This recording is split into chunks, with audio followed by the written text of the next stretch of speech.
নমস্কার বন্ধুরা, ভারতের ইতিহাসে এই প্রথমবার সেন্সাস বা জনগণনা সম্পূর্ণ ডিজিটাল পদ্ধতিতে হচ্ছে। এতদিন সেন্সাসের জন্য বাড়িতে বাড়িতে সরকারি কর্মী, যাকে বলা হয় এনুমারেটর, আসতেন এবং তথ্য লিখে নিতেন। কিন্তু এবার আপনি চাইলে নিজেই বাড়িতে বসে নিজের সুবিধামতো সময়ে অনলাইনে এই তথ্য জমা দিতে পারবেন। একেই বলা হচ্ছে সেলফ এনামেরেশন, অর্থাৎ নিজে নিজে গণনা। এই সুবিধাটি বাধ্যতামূলক নয়, সম্পূর্ণ ঐচ্ছিক। আপনি না করলেও এনুমারেটর ঠিকই আপনার বাড়িতে আসবেন এবং তথ্য নেবেন। কিন্তু আগে থেকে অনলাইনে পূরণ করে রাখলে সুবিধা কি? প্রথমত, সময় বাঁচে। বাড়িতে এলে শুধু আপনার দেওয়া তথ্য মিলিয়ে নেবেন, নতুন করে সব প্রশ্ন আবার জিজ্ঞেস করবেন না। দ্বিতীয়ত, ভুল কম হয়, কারণ আপনি নিজে নিজের হাতে তথ্য দিচ্ছেন, শোনার ভুল বা লেখার ভুল হওয়ার সম্ভাবনা কম। তৃতীয়ত, আপনার প্রাইভেসি বজায় থাকে, সংবেদনশীল তথ্য অন্য কাউকে জোরে বলে দিতে হয় না। পুরো প্রক্রিয়াটি সম্পূর্ণ করতে সাধারণত 15 থেকে 20 মিনিট সময় লাগে।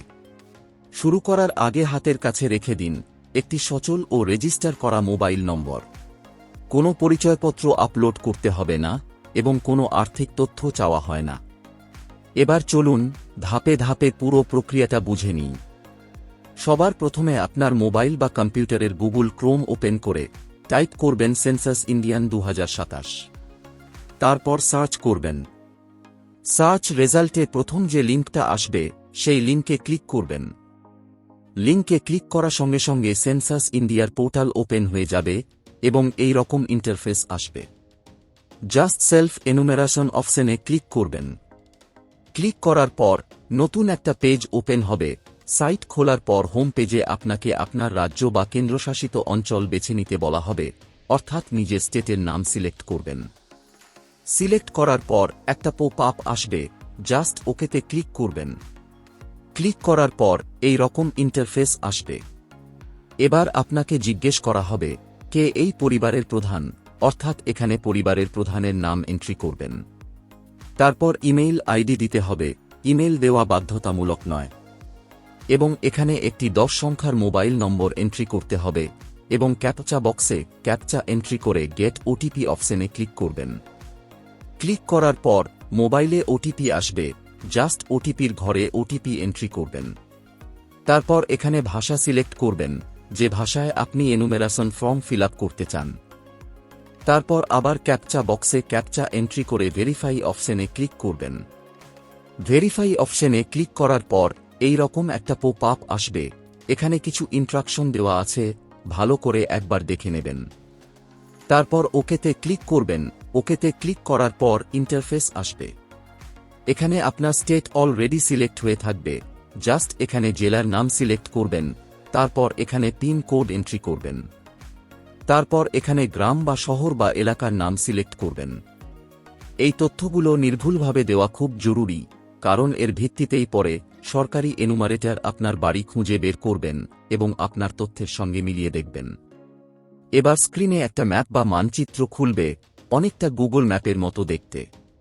এখানে একটা লাল রঙের মার্কার বা পিন দেখা যাবে। আপনার কাজ হলো সেই মার্কারটাকে আঙুল দিয়ে টেনে বা মাউস দিয়ে ড্র্যাগ করে ঠিক আপনার বাড়ির জায়গায় বসিয়ে দেওয়া। এবার আসল ফর্মটা শুরু হবে।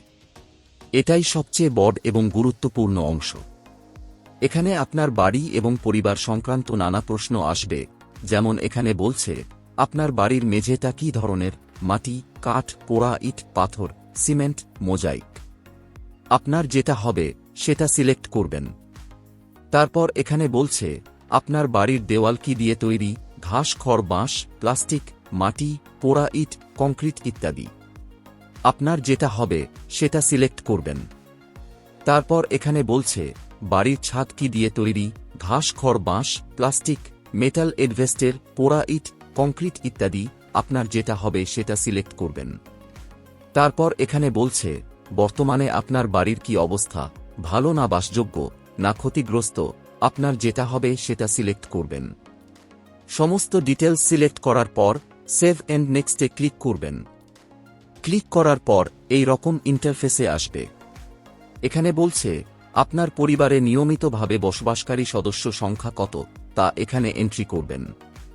পরিবারের প্রধানের নাম অলরেডি এন্ট্রি হয়ে থাকবে ইংরেজিতে, জাস্ট এখানে পরিবারের প্রধানের নাম বাংলায় এন্ট্রি করতে হবে। এন্ট্রি করার জন্য এই কিবোর্ডের উপর ক্লিক করবেন। ক্লিক করার পর কিবোর্ড ওপেন হয়ে যাবে এবং পরিবারের প্রধানের নাম এন্ট্রি করবেন। তারপর এখানে পরিবারের প্রধানের জেন্ডার সিলেক্ট করবেন। তারপর এখানে বলছে পরিবারের প্রধান তফসিলি জাতি, না তফসিলি উপজাতি, না অন্যান্য, তা এখানে সিলেক্ট করবেন।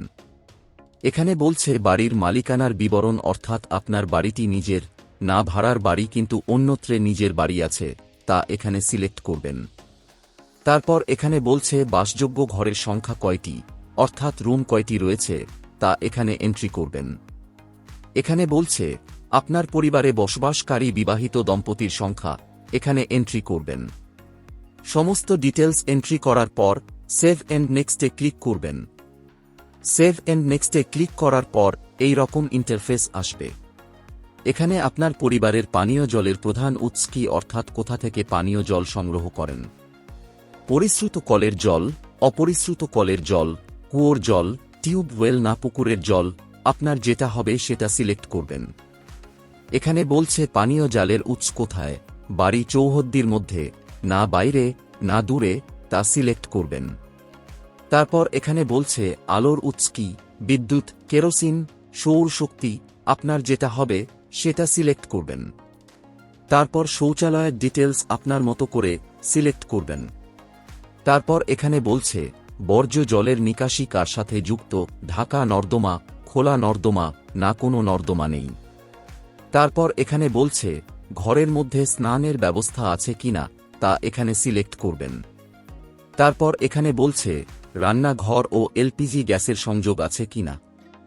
রান্নাঘরে রান্না হয় এবং এলপিজি গ্যাসের সংযোগ আছে কিনা তা সিলেক্ট করবেন। বাড়ির মধ্যে রান্না হয় কিন্তু রান্নাঘরে রান্না হয় না এবং এলপিজি গ্যাসের সংযোগ আছে কিনা তা সিলেক্ট করবেন। খোলা জায়গায় বা বাড়ির বাইরে রান্না হয় এবং এলপিজি গ্যাসের সংযোগ আছে কিনা তা সিলেক্ট করবেন। এখানে বলছে রান্নায় ব্যবহৃত প্রধান জ্বালানি কি। জ্বালানি কাঠ, ঘুঁটে, কয়লা, কেরোসিন, রান্নার গ্যাস, আপনার যেটা হবে সেটা সিলেক্ট করবেন। সমস্ত ডিটেলস সিলেক্ট করে সেভ এন্ড নেক্সটে ক্লিক করবেন। সেভ এন্ড নেক্সটে ক্লিক করার পর পরিসম্পদ ডিটেলস এন্ট্রি করার অপশন আসবে।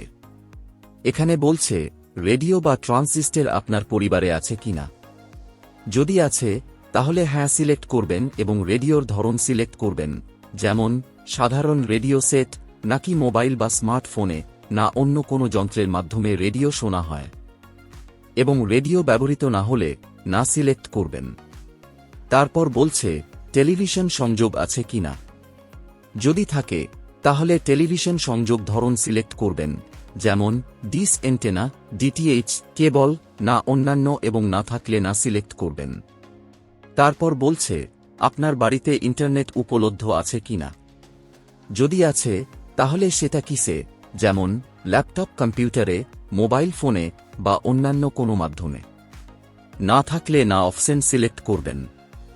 তারপর এখানে বলছে ল্যাপটপ বা কম্পিউটার আছে কিনা, তা এখানে হ্যাঁ অথবা না সিলেক্ট করবেন।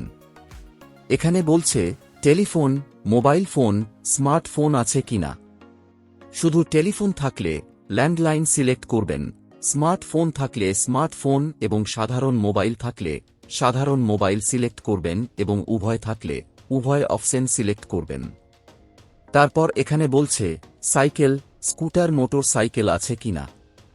সাইকেল থাকলে সাইকেল, স্কুটার থাকলে স্কুটার এবং মোটর সাইকেল থাকলে মোটর সাইকেলে সিলেক্ট করবেন।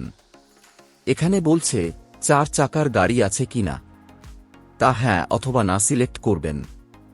এখানে বলছে আপনার পরিবারটি প্রধানত কোন খাদ্যশস্য গ্রহণ করে, যেমন ধানজাত খাদ্যশস্য, গমজাত খাদ্যশস্য এবং ভুট্টা জাতীয় শস্য, আপনার যেটা হবে সেটা সিলেক্ট করবেন। তারপর সেভ এন্ড নেক্সটে ক্লিক করবেন। ক্লিক করার পর এই রকম একটা পপ আপ আসবে, জাস্ট হ্যাঁ অপশনে ক্লিক করবেন। হ্যাঁ অপশনে ক্লিক করার পর এই রকম প্রিভিউ শো হবে। ভালো করে সমস্ত ডিটেলস ভেরিফাই করে নিচে স্ক্রল ডাউন করবেন। তারপর সাবমিট অপশনে ক্লিক করবেন। সাবমিটে ক্লিক করার পর এই রকম একটা পপ আপ মেসেজ আসবে। এখানে বলছে এই তথ্যগুলো একবার সাবমিট হয়ে গেলে আর এডিট করা যাবে না। তারপর হ্যাঁ অপশনে ক্লিক করবেন। ক্লিক সঙ্গে আপনার এনুমেরেশন ফর্ম সফলভাবে জমা হয়ে যাবে এবং এই রকম একটা অ্যাকনোলেজমেন্ট নাম্বার বা অ্যাপ্লিকেশন নাম্বার জেনারেট হয়ে যাবে। তারপর এটাকে ডাউনলোড বা প্রিন্ট আউট করে নেবেন এবং আপনার এলাকার এনুমেরেটর অফিসার অর্থাৎ যিনি সার্ভে করতে আসবেন তাকে জমা দিয়ে দেবেন। আশা করি এই ভিডিওর মাধ্যমে আপনাদের অনলাইনে সেন্সাস 2027-এর সেলফ এনুমেরেশন ফর্ম জমা দেওয়ার পদ্ধতি স্টেপ বাই স্টেপ বোঝাতে পেরেছি। যদি আপনারা আরও কিছু জানতে চান বা কোনো প্রশ্ন থাকে তাহলে নিচে কমেন্ট বক্সে কমেন্ট করতে ভুলবেন না।